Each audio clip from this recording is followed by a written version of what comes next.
Hey everybody, it's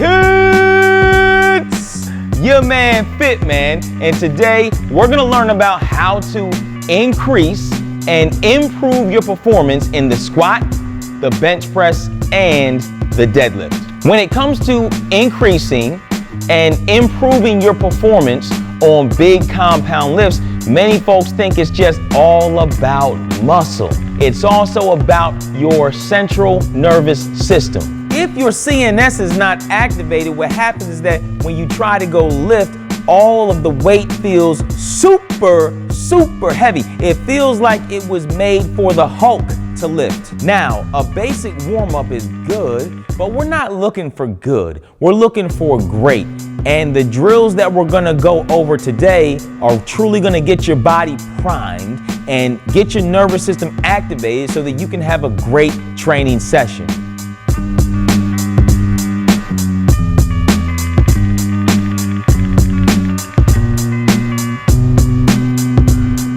When it comes to the squat, there are 3 explosive drills that you can use to prime your body to squat. Number 1 is the basic vertical jump. So all you need to do, you're gonna load up the arms and explode up with maximum power. It's important when you're performing these reps that you gather yourself in between each rep. We're not looking for a conditioning effect. We're looking for maximum power. So you load and you explode up. The second movement that you can use to get your nervous system fired up to squat is the vertical jump to a fixed object like a chinning bar. So I find this to be superior to the vertical jump because when you have to jump up and grab something, it just makes you jump a little bit higher. So you're gonna load and explode and grab the chinning bar. Now the third movement that you can use when it comes to getting fired up for your squat is the basic box jump. So you want to find a box that is challenging, but a box that you know that you'll be able to jump onto. Look, we're not trying to win the box jump world championships.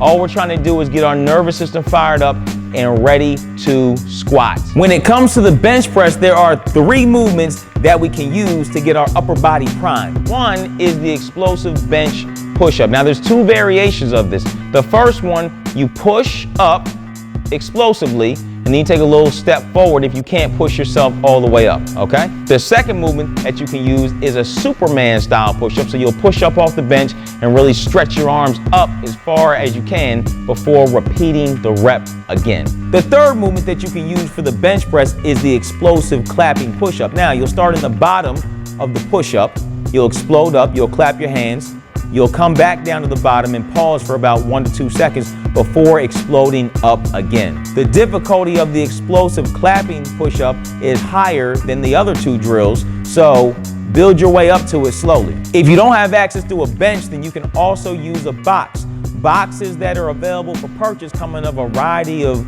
different heights. I've seen 16 inches, 20 inches, 24 inches. When you're using the box, use a height that's gonna allow you to complete the reps without gassing yourself. Again, we're just getting warmed up. When it comes to the deadlift, there are 3 movements that we can use to get our nervous system fired up. The first movement is the broad jump. Now the broad jump is similar to the vertical jump, except that you're gonna be jumping horizontally instead of vertically. So the setup is almost the same.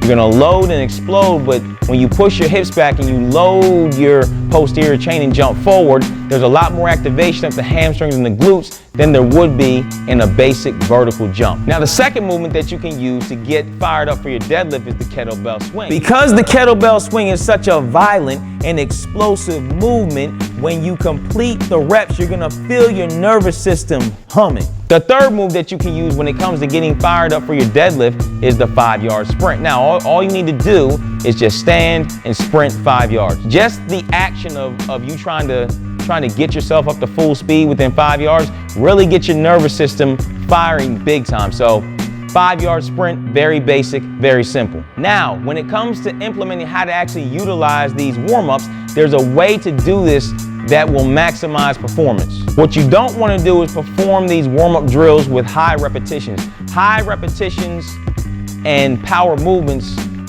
don't go together. Why? Because they're gonna take all your gas. When it comes to performing these explosive reps as a part of your warm-up, I recommend using 3 to 5 sets and 1 to 3 reps per set. If you are going to use more sets to get warm, then you have to use less reps per set. Power reps, power movements take a lot of gas out of the tank, so we don't want to overdo this. If I'm performing the squat that day and I'm going to work up to 225 for 5 sets of 10, and I'm starting my warm-up sets at 135, then I'll do 3 squats at 135.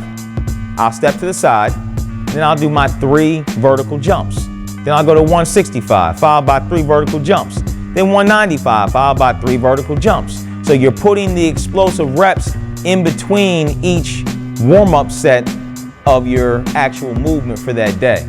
At this point, you should be ready to get into your workout. When it comes to training, you don't want to leave any meat on the bone. If you're leaving meat on the bone, then you're never going to maximize your performance. You're never going to maximize your physique, and you're going to be one of these guys and girls who are talking about what you could have done or what you could have been. And the last time I checked, that person's still telling that same story 10 years later. So you can implement these explosive warm-ups into your current warm-up structure, and you're going to find that during your workout, you're gonna feel stronger and you're gonna feel more powerful and you're gonna perform better. It's your man, Fitman. Holla at a trainer when you see me at the center.